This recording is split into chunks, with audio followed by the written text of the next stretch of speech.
Paragraphs within the product sections use indentation and 1.5 line height. It doesn't really say how much indentation, but we see there's indentation a little bit for each of these paragraphs. I can see more of them over here.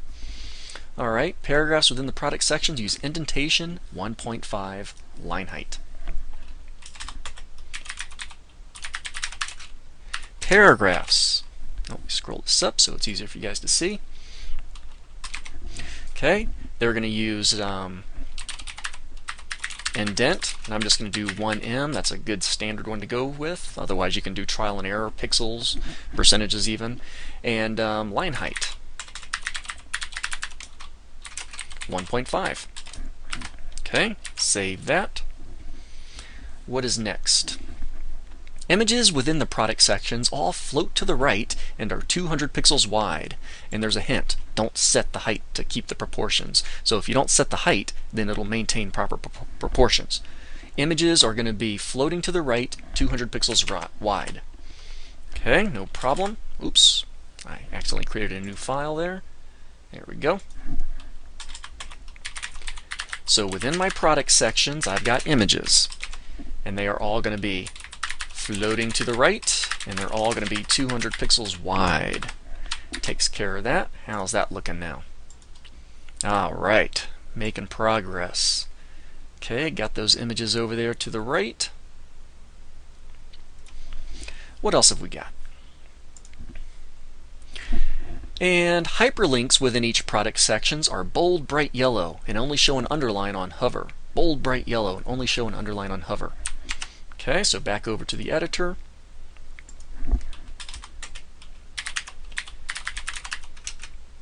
Hyperlinks within the product sections. They're bold, bright yellow, and no text decoration. That'll get rid of the underline. However, on hover,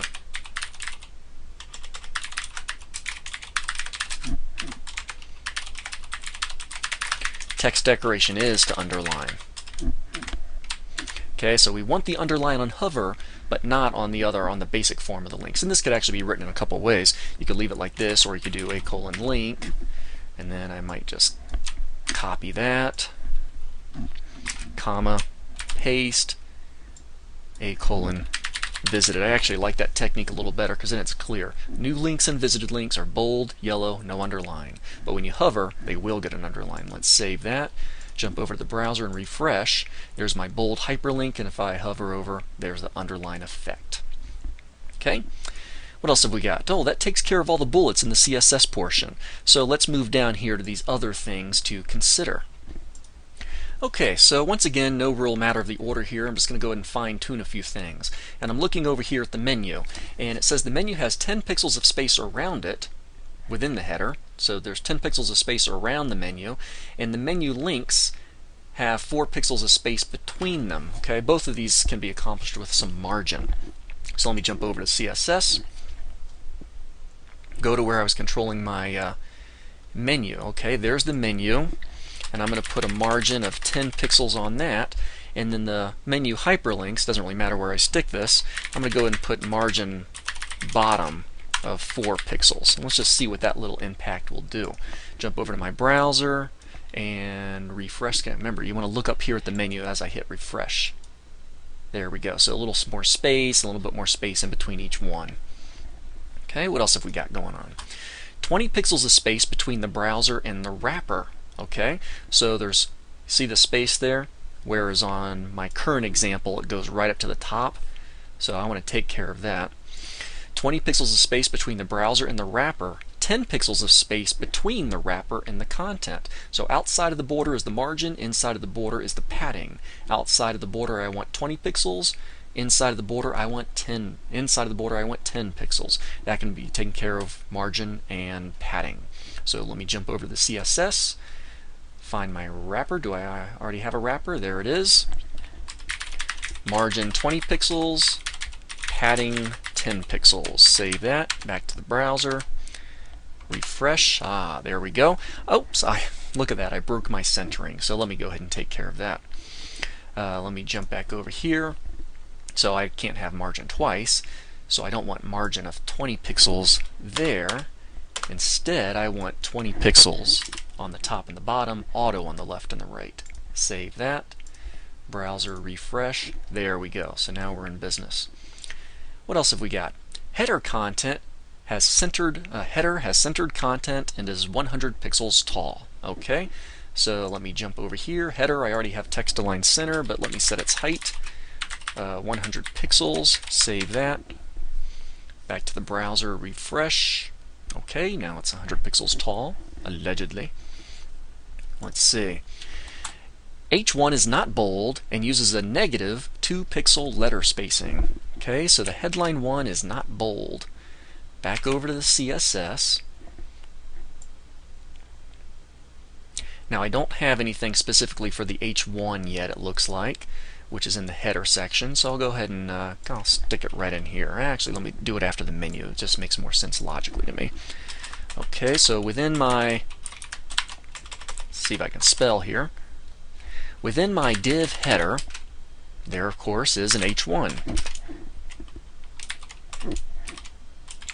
And that is supposed to be not bold, negative 2 pixel letter spacing. So, font, weight, normal. Letter spacing, negative 2 pixels.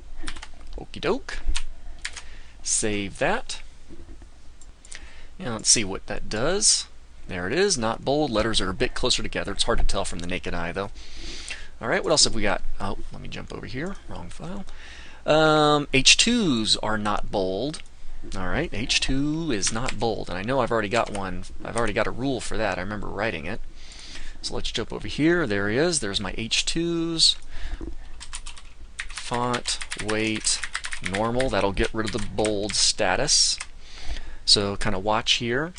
Okay, those are no longer bold. What else have we got? Images have left margin of about 10 pixels. Kind of gets a little more text away from those images. Back to the editor. There's the rule for my image. Margin left, 10 pixels. That'll work. Takes care of those call-out points. What else have we got? If I go down here, I see that there's 20 pixels of space between the product sections. You could do that in a couple different ways, but of course margin is good for something like that. I will jump over to the CSS, find my basic product sections, and I thought I have one somewhere. Now, here's one where I'm controlling the color in the background. So I could end up putting, let's try this, let's see what happens here.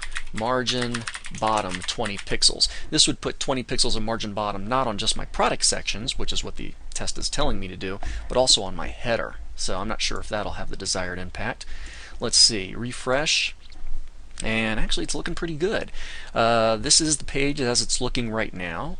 20 pixels of space in between those header sections. Let's jump back over here, and that takes care of all the various callouts and points. So here's our desired outcome, and this is what we've got. There's the menu and the headline and the various sections.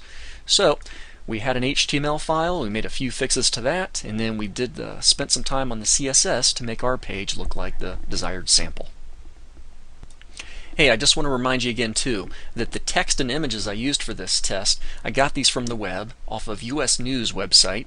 This is actually 10 products that boomed during the recession, so you can see kind of what products did really well during recessionary times. And for the button that I used in the menu, that came from freebuttons.com. Okay, so you just go to freebuttons.com and they have different categories and stuff like that. I'll go to classic for a moment, and you can see they got some different button styles. There we go, I used one like that, but then you can change the color too.